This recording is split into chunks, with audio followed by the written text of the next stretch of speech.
오늘 2월 첫 번째 주일이죠.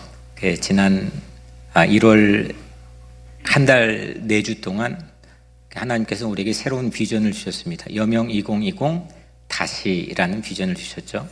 그래서 이 4주일 동안 다시라는 이 비전 말씀을 매주일마다 우리에게 주셨습니다. 제가 지난 설교를 쭉 추적해 보니까 비전을 주셨지만 이렇게 매 주일마다 1월 한 달을 채워주신 적은 처음 있는 것 같습니다. 그래서 이 다시라고 하는 비전을 통해 4가지 화두를 하나님께서 매 주일마다 주셨죠. 첫 번째는 다시 사람, 두 번째가 다시 충성, 그리고 다시 예배. 지난 주일이 다시 믿음이었습니다. 그래서 4가지의 중요한 띠을 다시라고 하는 도약대에 실어주셨는데 사람, 충성, 예배, 믿음입니다. 이 4가지의 수레바퀴가 여러분들의 삶의 새로운 엔진이 되기를 축복합니다. 그래서 오늘은 본래 이 본문을 주셔서 이 본문을 가지고 묵상하고 읽고 하면서 주신 첫 번째 제 마음속에 주신 제목이 다시 설교 또는 다시 선포였습니다. 그런데 더 깊이 기도하게 해 주셨는데 더 깊이 기도하면서 하나님 주신 새로운 제목이 오늘 우리가 나누고 있는 다시 애통입니다. 한번 따라 해볼까요? 다시 애통. 애통이라고 하는 건 한자어죠. 슬퍼할 애자에 통이 2개가 있더라고요. 서러워할 통과 아플 통. 어떤 거든지 사실은 개의치 않아도 될 것 같습니다. 근데 애통한다는 거는 사전적으로 슬퍼하고 가슴이 아파함 이라고 하는 특별한 감정에 대한 정의를 해주고 있지만 꼭 사전에 있는 의미만으로 설명이 매우 쉽지 않은 그런 경계가 좀 모호한 그런 감정인 것 같습니다. 왜 다시 슬퍼해야 되나? 이런 개인적인 또 말씀을 전하는 여러분들이 전하는 자로서의 입장에서 좀 퀘션 마크가 있고 부담이 되어서 처음엔 좀 망설이기도 했던 본문과 제목이기도 합니다. 하지만 하나님이 하시는 일이니까 하나님을 믿고 의지하면서 다시 슬퍼하자, 다시 애통하자 이런 주제를 가지고 오늘 하나님이 주실 은혜를 깊이 우리가 함께 나누기를 축복합니다. 3가지의 대지를 가지고 오늘 함께 나눌 텐데 첫 번째, 이 애통이라고 하는 주제인데 애통이 없어도 애통 없이도 하나님을 믿을 수가 있을까요? 없을까요? 애통이 없는데 하나님을 믿을 수가 있다는 겁니다. 오늘 본문은 7절, 예레미야 20장 7절부터 시작이 되는데 그 전에 이 같은 장 전에 보면 1절부터 6절까지 한 사람을 소개합니다. 바솔이라고 하는 제사장인데 이 사람은 애통이 사라진 사람입니다. 애통이 사라진 대표적인 사람입니다. 물론 예레미야와 동시대를 살았던 사람이고 이 사람에게는 오늘 1절에 성전의 총감독으로 소개가 됩니다. 1절에 임멜의 아들 제사장 바솔은 여호와의 성전의 총감독이라 그가 예레미야의 이 일 예언함을 들은지라. 예레미야의 설교를 이 성전의 총감독 바솔이 들었다는 거죠. 설교를 듣고 이 사람이 반응을 합니다. 반응을 하는데 2절에 나와 있죠. 이에 바솔이 선지자 예레미야를 때리고 여호와의 성전에 있는 베냐민 문 위층에 목에 씌우는 나무고랑으로 채워두었더니 설교를 듣고 설교자를 채찍질했습니다. 그리고 감금했습니다. 목에 고랑으로 채워서 창고에 가두어두었습니다. 대체 설교 내용이 어떤 내용이었길래, 무엇이었길래 이 바솔이라고 하는 성전 총감독인 제사장이 예언자였던 예레미야의 설교를 듣고 이렇게 반응을 했을까? 4절 5절에 보면 오늘 같은 장 20장의 4절 5절을 보면 내가 온 유다를 바벨론 왕의 손에 넘기리니 그가 그들을 사로잡아 바벨론으로 옮겨 칼로 죽이리라. 내가 또 이 성읍의 모든 부와 그 모든 소득과 그 모든 귀중품과 유다 왕들의 모든 보물을 그 원수의 손에 넘기리니 그들이 그것을 탈취하여 바벨론으로 가져가리라. 아직 있지 않은 일이죠. 가져가리라 했으니까 앞으로 닥쳐올 일인데 이게 좀 좋아 보이는 일입니까? 별로인 일인 것 같습니까? 안 좋은 일인 것 같죠? 이런 일이 우리에게 닥치면 별로일 겁니다. 하나님은 오늘 예레미야를 통해서 바벨론 제국에 의해서 이스라엘 제국, 특별히 남유다가 파멸할 것이다 라고 예고했죠. 이 바벨론 제국에 의해서 이스라엘이 포로로 끌려가는 이 사건은 구약 성경의 한 4분의 1 정도의 분량을 차지하는 아주 중요한 사건입니다. 예수님이 오시기 587년에 남유다였던 이스라엘 백성들이 바벨론이라는 당시 세계의 패권을 가지고 있는 제국에 의해서 포로로 끌려가는 사건이죠. 70년 동안 포로 생활을 했던 이 사건의 앞뒤를 통해서 예언서의 많은 분량들이 기록되었습니다. 이 이야기를 하니까 바스올 제사장이 반응을 때리고 창고에 감금하고 목에 고랑을 씌워 창고에 감금을 했습니다. 설교학에서 제가 오래전에 읽었던 기억에 남는 문장 중에 잘 알려진 문장 중에 이런 문장이 있습니다. 메시지는 마사지다. 메시지 is the massage. 그러니까 E를 A로만 바꿨는데 언어 유희죠. 여튼 이 안에 담고 있는 의미는 그런 걸 겁니다. 설교는, 메시지는 우리 가장 아픈 곳들을 만져주는 마사지와 같다. 그래야 된다라고 하는 설교학의 디렉션을 보여주는 그런 문장입니다. 그런데 바스울은 제가 어떤 책의 추천서에서 본 문장인데 이 바스울은 말씀으로 악을 마사지하는 설교자의 대표이다. 이렇게 쓰여 있던 추천서를 본 적이 있습니다. 바스울은 설교를 통해서 죄악을 마사지해주는 설교자다. 반면에 예레미야는 말씀으로 죄악을 수술하는 설교자로 소개가 되었습니다. 바솔은 애통 없이도 설교할 수 있는 사람이었습니다.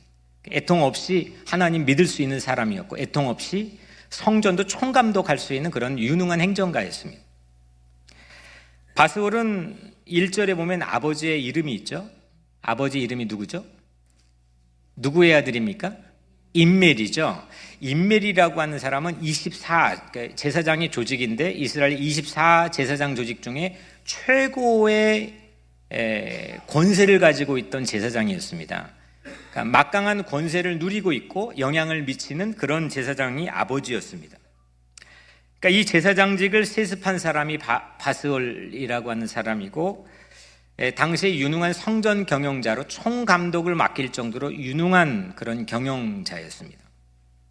왕과 귀족들 앞에 설교하는 궁중 채플린으로 영예를 누렸고 그들의 심기, 왕과 귀족들의 심기를 건드리지 않는 명민함을 가진 그런 센스 있는 설교자였습니다. 바솔은 안전과 무사만을 바라는 인간 심리를 아주 기가 막히게 마사지해주는 그런 설교를 하는 사람이었고, 그래서 유진 피터슨이라는 미국의 저명한 이 신학자는 이 바솔을 가리켜서 국가적 자산이다라고 비꼬았습니다. 하나님의 자산이 아니라 국가 이익만을 위해서 복무하는 그런 가짜 예언자다, 가짜 설교자다라고 비꼬았습니다. 바스올은 정교 분리를 주장하면서 실제 자기는 가장 정치적인 사람이었고 예레미야는 반면에 역사 한복판에 시대를 부여잡고 역사를 부여잡고 애통해야 할 줄 아는 눈물의 예언자로 우리는 알고 있습니다. 예레미야는 회개를 촉구하는 뜨거운 가슴을 우리에게 보여주고 백성의 아픔을 하나님의 마음으로 애통해야 하는 눈물의 사람이었습니다. 성경이 66권이 있는데 만약에 이 성경을 얼굴로 생각해 본다면 성경에도 표정이 있지 않겠습니까?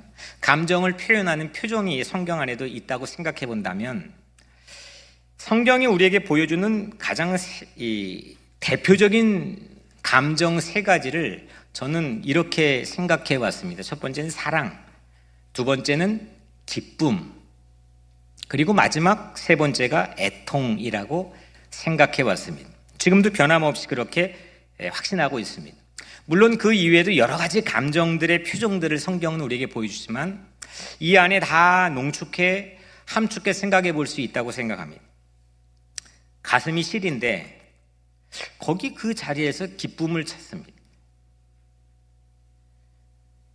성경은 수없이 애통해하는 표정들을 우리에게 보여주죠. 가장 대표적인 이 애통의 클라이막스가 골고다 언덕이었죠. 십자가에서 자신의 아들 독생자가 죽어가는 아버지의 이 심정, 그를 통해서 우리 자녀들을 구원해 주시는 하나님의 마음, 대표적인 애통입니다. 예언자들도 그리고 모세도 아브라함도 수없는 모든 이 믿음의 선조들이 애통하는 감정들을 성경 안에 담아놓고 있습니다. 그런데 바솔은 애통 없이도 하나님을 믿었습니다. 그리고 믿는다고 생각했습니다. 사람들에게 인정을 받고 존귀한 권세를 누렸습니다. 영예를 받았습니다. 그런데 애통 없이 하나님을 믿고 하나님을 일을 했던 바솔은 오늘 성경이 우리에게 보여주는 모습은 하나님 반대편에 있었다는 겁니다. 상당히 우리에게 도전적인 본문입니다. 오늘같이 번영신앙 성공에 대해서 많은 사람들이 관심 집중된 그런 신앙의 분위기에 살고 있는 우리들은 애통이란 슬퍼한다는 감정이 신앙 안에서 어떻게 중요한 자리를 차지하고 있는지, 그리고 애통하는 것 없이 우리가 하나님과 함께 동역하고 하나님의 마음을 같이 주파수를 맞출 수 있는지, 이거에 대해 상당히 우리에게 많은 도전을 주고 있는 본문입니다.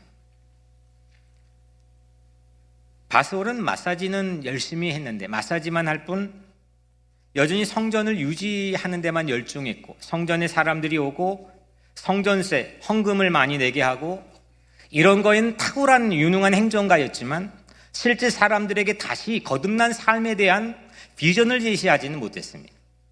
백성들의 아픔이 무엇인지, 하나님의 그들을 향한 마음이 무엇인지, 그것과 정반대편에 서 있을 수도 있다라고 하는 모습을 오늘 바솔이 우리에게 보여줍니다. 다시 거듭 어게인이라고 하는 신앙의 선물을 그도 누리지 못했고 누구에게도 제시하지 못했던 거죠. 그래서 예레미야가 애통해하는 마음으로 설교하는 모습에 대해서 이렇게 반응할 수밖에 없었던 겁니다.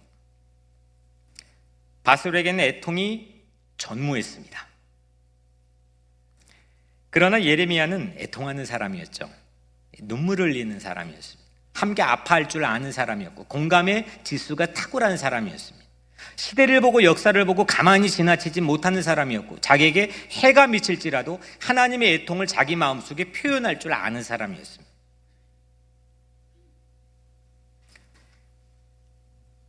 애통 없이는 그래서 하나님을 잘 믿을 수는 없습니다. 두 번째, 그래서 애통 없이는 우리가 하나님을 만날 수가 있을까 없을까. 애통은 하나님을 만나는 아주 유일한 길이라고 하는 사실을 오늘 두 번째 대지에서 함께 나누려고 합니다. 애통 없이는 하나님을 만나기가 어렵다는 겁니다.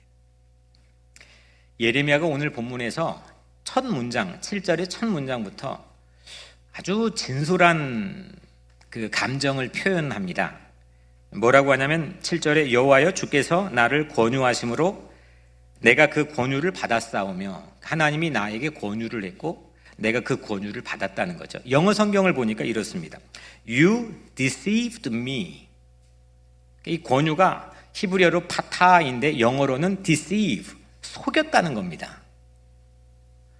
좀 약간 이 경망스러운 표현으로 생각할 수도 있겠지만 이건 예언자였던 예레미야가 자기의 진솔하는 감정을 표현하는 거죠. 하나님이 나를 속인 것 같다는 겁니다. 나는 하나님에게 속았다는 겁니다. 7절 말씀에 여호와의 주께서 나를 권유하심으로 내가 그 권유를 받았사오며 주께서 나보다 강하사 이기셨으므로 내가 조롱거리가 되니 사람마다 종일토록 나를 조롱하나이다.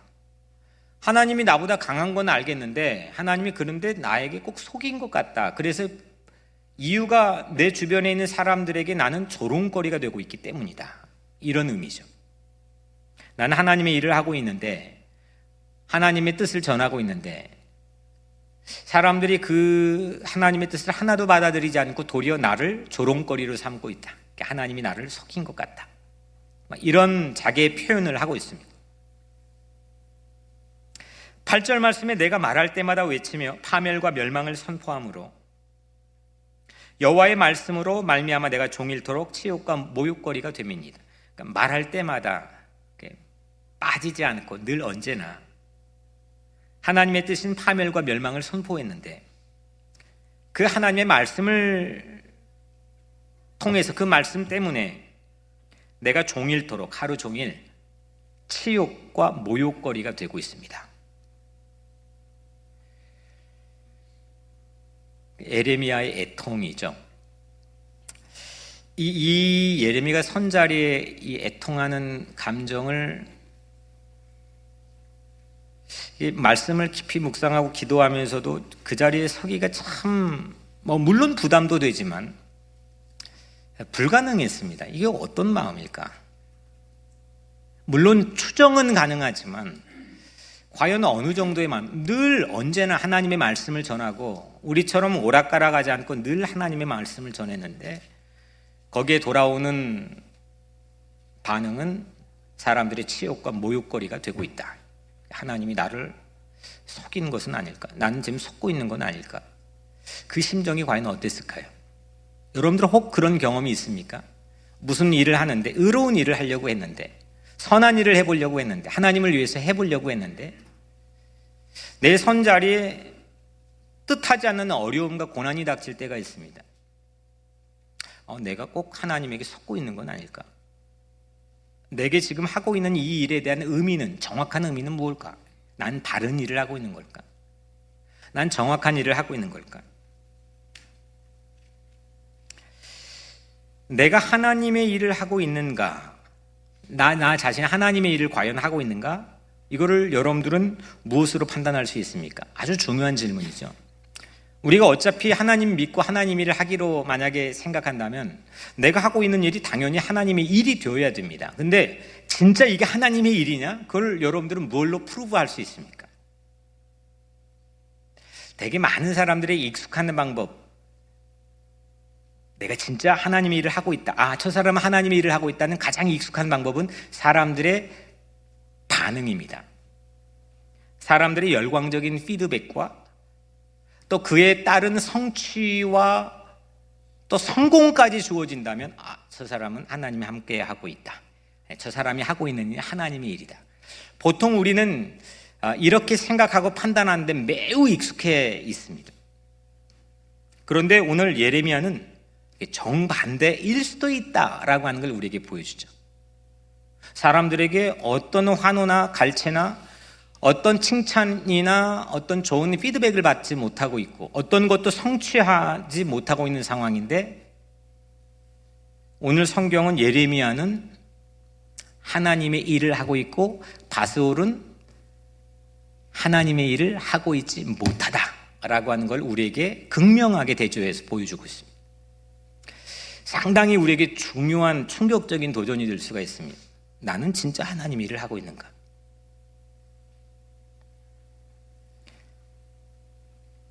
예레미야는 하나님에게 속고 있는 것 같았고 사람에겐 조롱거리가 되었습니다. 그의 숙명은 마치 고독과도 같습니다. 아무하고도 더불어서 함께할 수 없는 그냥 고독한 자리에 서 있는 그런 실존적인 어려움들을 지금 토로하고 있습니다. 급기야 예레미야는 우리 올해 비전이 다시인데 이 다시를 아예 포기해버리죠. 9절에 그가 표현한 자기의 감정을 보면 내가 다시는 여호와를 선포하지 아니하며 그의 이름으로 말하지 아니하리라 하면 나의 마음이 불붙는 것 같아서 골수에 사무치니 답답하여 견딜 수 없나이다. 어떤 마음일까요? 내가 다시는 여호와를 선포하나 봐라. 나는 여호와 이름을 선포하지 않고 여호와의 뜻을 전하지 않을 것이다. 다시는 안 하겠다.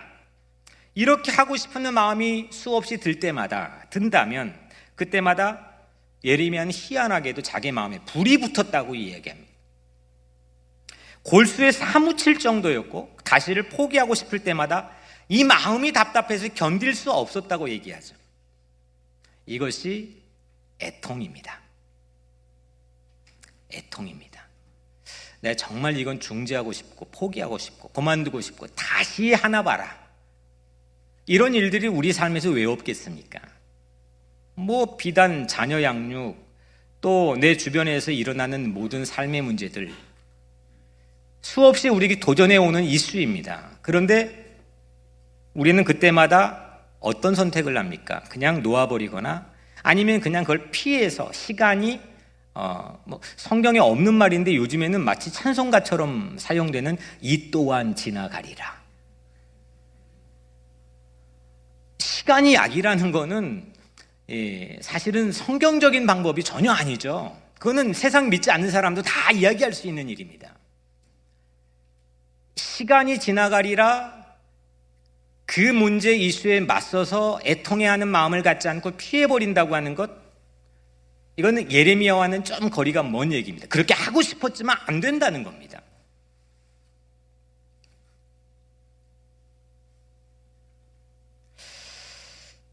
여러분들은 이렇게 다시 시작하나 봐라, 이거 놓아버려야지, 이거 안 해, 포기할 거야, 중단할 거야, 이렇게 하고 싶은 마음이 굴뚝같이 솟아오르는데 여전히 그 일을 지킬 수밖에 없는 마음에 불이 붙는 것 같은 그런 일의 자리가 혹시 여러분들이 무엇가 있습니까?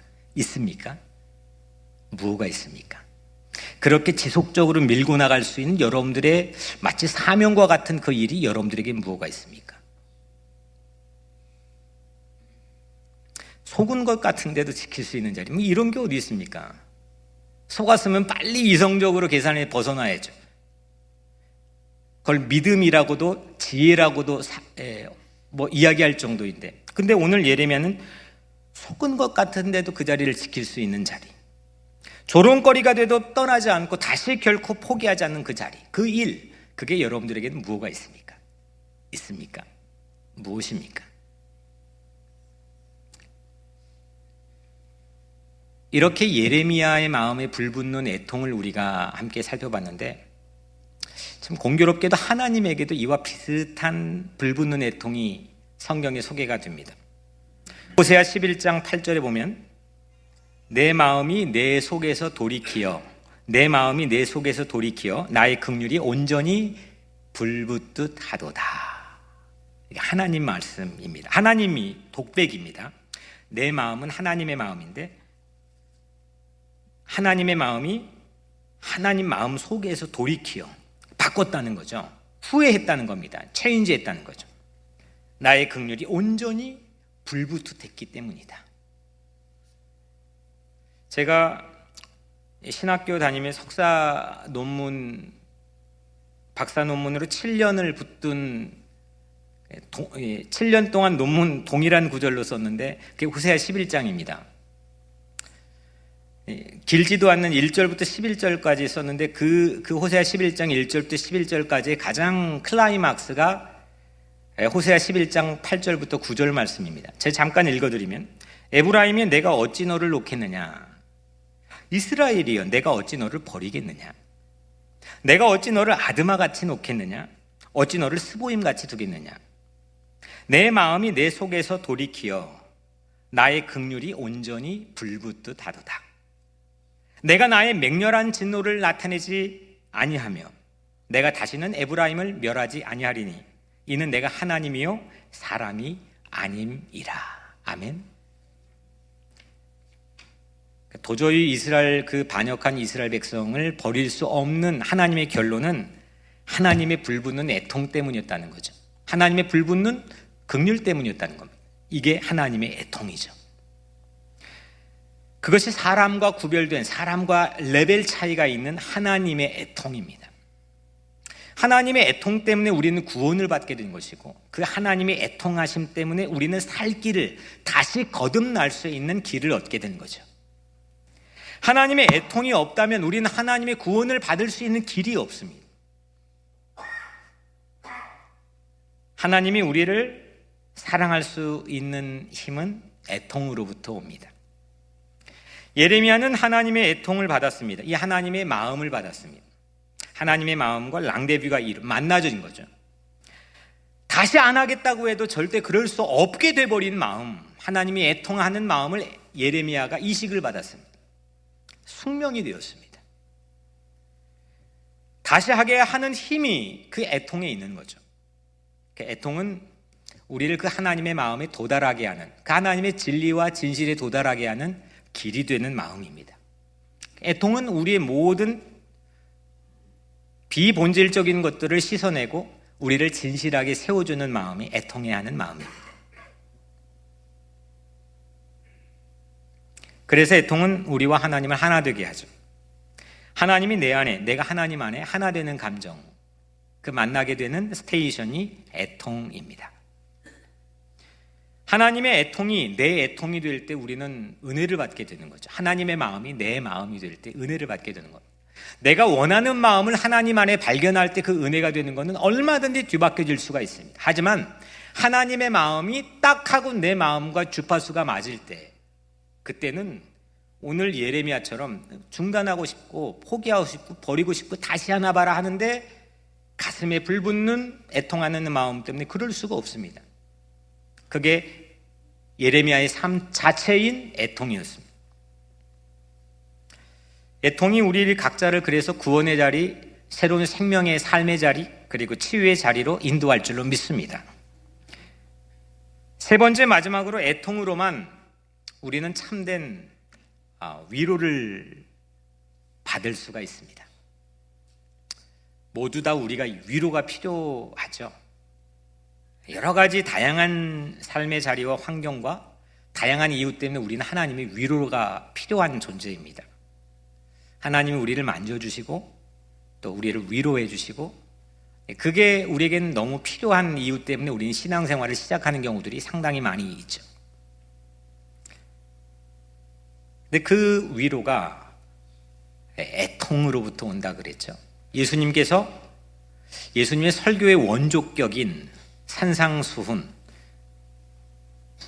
그러니까 신학교 가면 저 같은 경우에는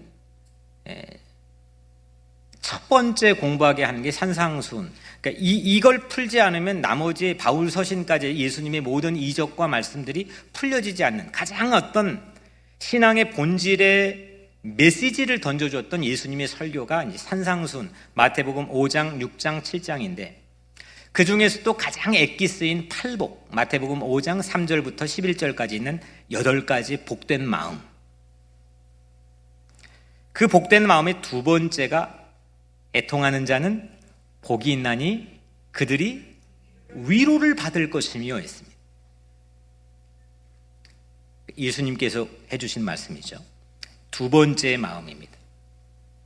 그 애통은 자기로부터 벗어날 때 얻을 수 있는 마음입니다.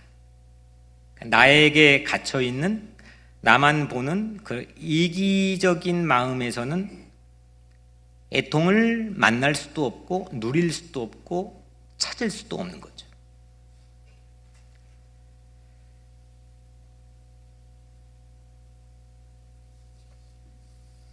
윤동주 시인이 1940년도 23살, 죽기 4년 전에 지었던 시의 제목이 팔복이라는 시인데, 그 시는 이렇습니다. 슬퍼한 자는 복이 있나니, 슬퍼한 자는 복이 있나니, 슬퍼한 자는 복이 있나니, 슬퍼한 자는 복이 있나니, 슬퍼한 자는 복이 있나니 8번 반복하는 게 윤동주의 시의 제목인 팔복이라는 시입니다.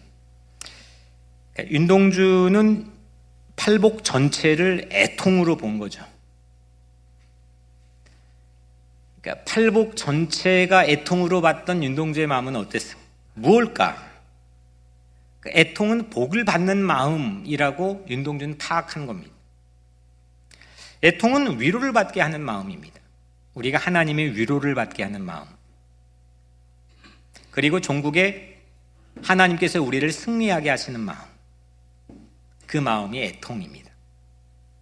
오늘 10절에 보니까 그들이 이르기를 고소하라, 우리도 고소하리라 하오며 내 친한 벗도 다 내가 실족하기를 기다리며.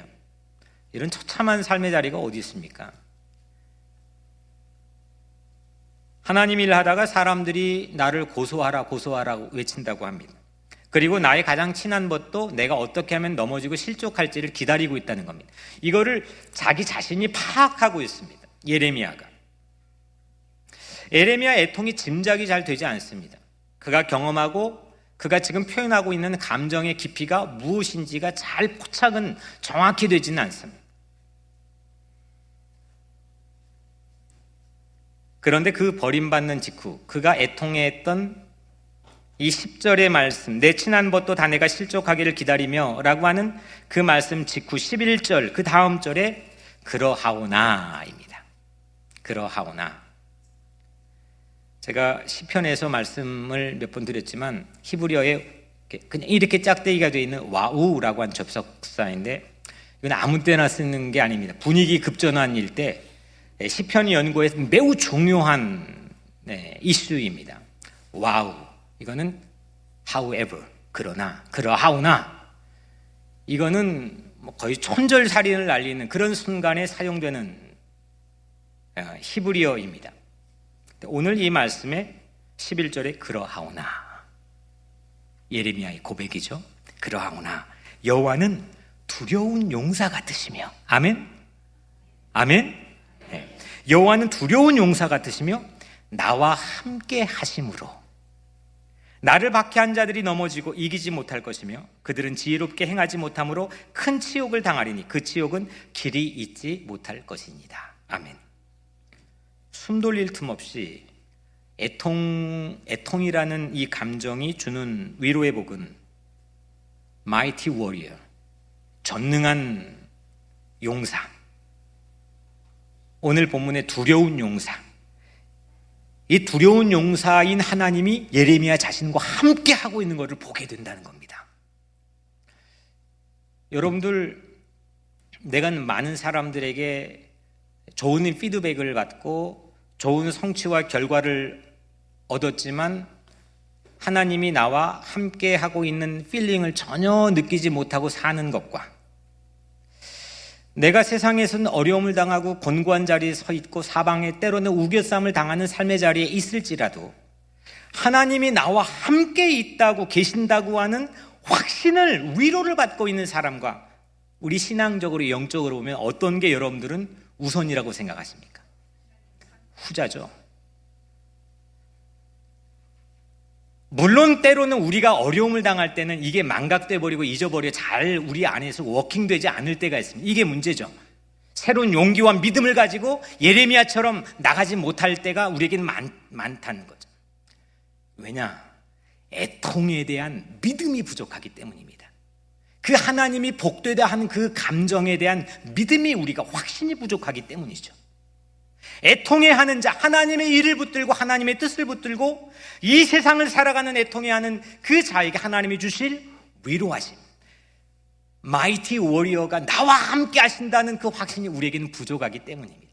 오늘 여러분들의 마음속에 그 애통하는 자에게 주시는 예수 그리스도가 약속하신 그 위로의 복이 있다고 하는 확신이, 믿음이 우리 안에 다시 회복되기를 주의 이름으로 축복합니다.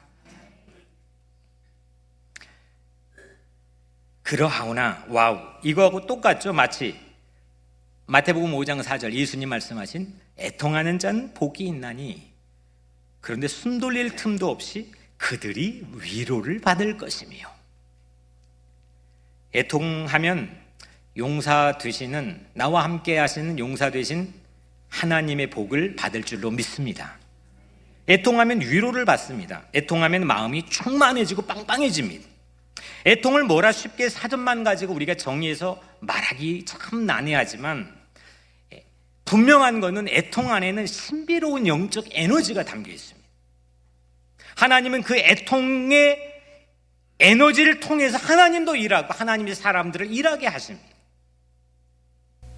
겟세마네 동산에서 예수님이 기도하셨죠. 십자가 처형을 눈앞에 두고 예수님이 기도하셨습니다. 마태복음 26장 39절, 내 아버지여, 만일 할만하시거든 이 잔을 내게서 지나가게 하옵소서.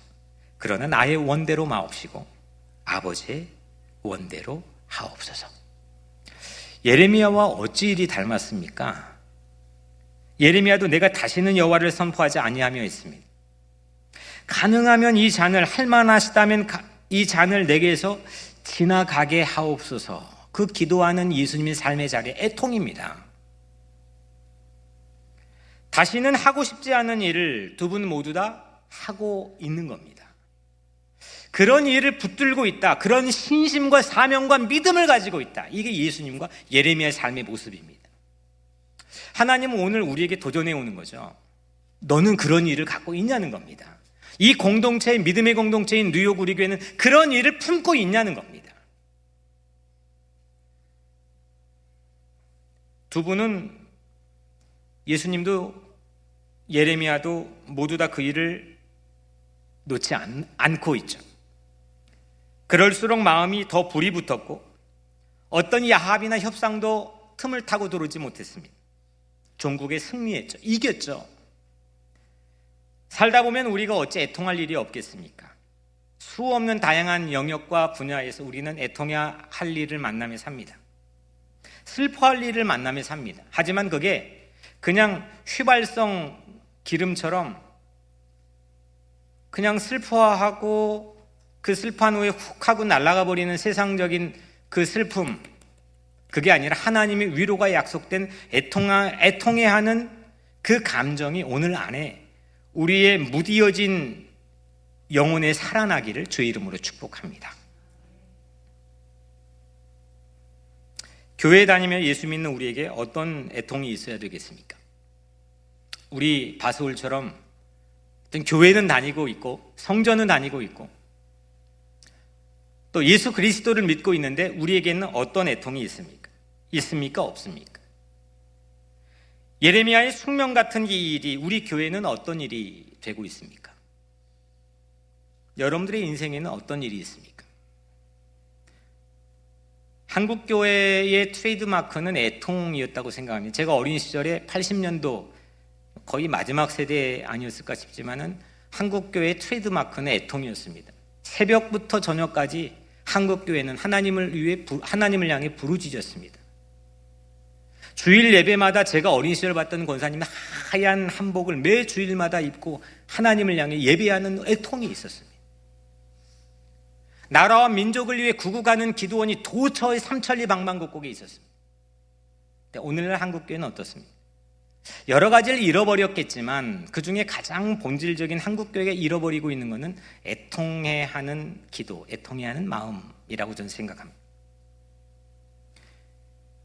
이웃이 어려움을 당해도, 세상에 어려움을 당해도 자기 위주로 내 교회만을 위해서, 내 자녀만을 위해서, 나 자신만을 위해서, 내 국가만을 위해서 시야가 좁혀져 버린 이 편협한 세계 안에서는 하나님의 마음인 애통해야 하는 마음을 갖기가 매우 쉽지 않습니다. 하지만 애통해야 하는 마음을 우리가 상실할 때 그게 부메랑이 되어 나의 불행으로, 진짜 나의 슬픔으로 다가와 버립니다. 위로가 없는 슬픔, 위로가 막혀버린 슬픔, 그 자리에 우리가 설 수도 있다는 거죠. 혹 그러지 않아야 되겠지만 오늘날 한국교회가 그러진 않을까? 오늘날 미국교회가 그러진 않을까? 좋은 시설과 좋은 기자재 위에 서 있고 많은 자본 위에 서 있는 오늘날 교회의 모습일지는 모르겠지만 하나님 앞에 통회하고 가슴을 찢으며 애통해야 하는 그 기도가 오늘 우리가 회복하기를 원하시는 하나님의 마음이라고 믿으시길 바랍니다. 하나님은 이 애통의 위기 속에 살아가는 우리들에게, 특별히 우리 뉴욕 우리 교회에 오늘 메신저인 부족한 저를 통해 하나님이 우리가 함께 나누기를 원하시는 한 가지 중요한 애통을 말씀드리고 오늘 마지막 말씀을 마치려고 합니다. 우리의 신앙의 유산을 물려줘야 될 차세대, 우리의 자녀 세대, 미래 세대, 다음 세대, 그들을 향한 우리의 애통을 하나님께서는 우리에게 원하고 있습니다. 교회마다 다음 세대가 사라지고 있습니다. 큰 위세를 떨쳤던 유구한 역사와 전통을 때론 자랑하기도 했던 교회들마다 주일학교가, 교회학교가 사라지고 있습니다. 10년 후에 교회의 청사진을 생각해 볼 때는 암담한 상황이 각 교회 도처마다 몸살로 다가오고 있습니다. 물론 우리 교회 다음 세대가 많다고 그래서 교회마다 다음 세대가 없어지고 다음 세대 가슴 속에 타오르는 거룩한 비전이 사라지는 시대를 보며 만약 우리가 애통해야 하는 마음이 없다면, 이 시대와 교회를 향해 애통해야 하는 마음이 없다면 하나님께서는 우리에게 어떻게 보실까? 지금은 좋아 보여도 나중에 파멸로 끝날 일보다, 지금은 괜찮은데, 지금은 좋아 보이는데 나중에 파멸로 끝날 일보다, 지금은 어려워도, 지금은 힘들어도 나중에 축복이 되는 일, 둘 중에 여러분들은 무엇을 선택하며 사시렵니까? 그 일이 다음 세대를 위해 헌신하는 사명 안에 있다고 하나님께서는 우리에게 원하시고 있습니다. 하나님은 다시 애통하는 기회로 여명 2020의 비전을 주셨습니다. 체육관을 다음 세대 터전으로 리모델링하는 비전입니다. 저는 근데 이게 사람 목회자마다 은사가 있는데, 저는 애시당초 처음부터 교회를 건축하고 또 리모델링하는 그런 관심이나 비전이나 소명 자체가 그렇게 많지 않는 목회자입니다. 그게 하면서 막 심장이 뛰고 가슴이 설레는 일을 저는 하고 싶은데 그게 막 저를 막 움직이게 하는 그런 모티베이션을 주고 있지는 못합니다. 근데 하나님께서는 우리를 그렇게 인도하고 있습니다. 다음 세대가 예배드리고 기독교의 문화를 나누며 함께 교제하는 그 공간을 세우는 여명홀의 비전을 우리에게 여튼 주셨습니다. 여명 2020의 비전이 본격적인 계시를 이번 2월 26일에 제2수요일에 시작되는 사순절 기간으로부터 시작되는 2월 23일 주일에 하나님께서는 우리를 시작하실 그런 예정입니다. 이사야 58장 12절 말씀에 대한 설교도 원래 1월 첫째 주일 해야 되는데 미루게 하신 2월 23일을 저는 개인적으로는 기다리고 있습니다. 그런데 여러분, 건물 세우는 것은 말씀드렸던 것처럼 하나님에게는 부차적인 문제입니다. 세워도 되고 안 되면 억지로 할 필요 없고, 그게 중요한 게 아닙니다. 과연 하나님 보시기에 우리가 애통으로 묵은 마음, 마비된 마음을 기경하고 우리의 영혼이 부흥할 수 있느냐 이겁니다. 내 애통이 다시 살아나는 부흥, 내 가정의 애통의 기도가 다시 샘솟는 부흥, 애통하는 기도가 다시 회복되는 그런 교회의 부흥, 그것이 이 다가오는 사순절 40일 기간 동안 일어날 줄로 믿습니다.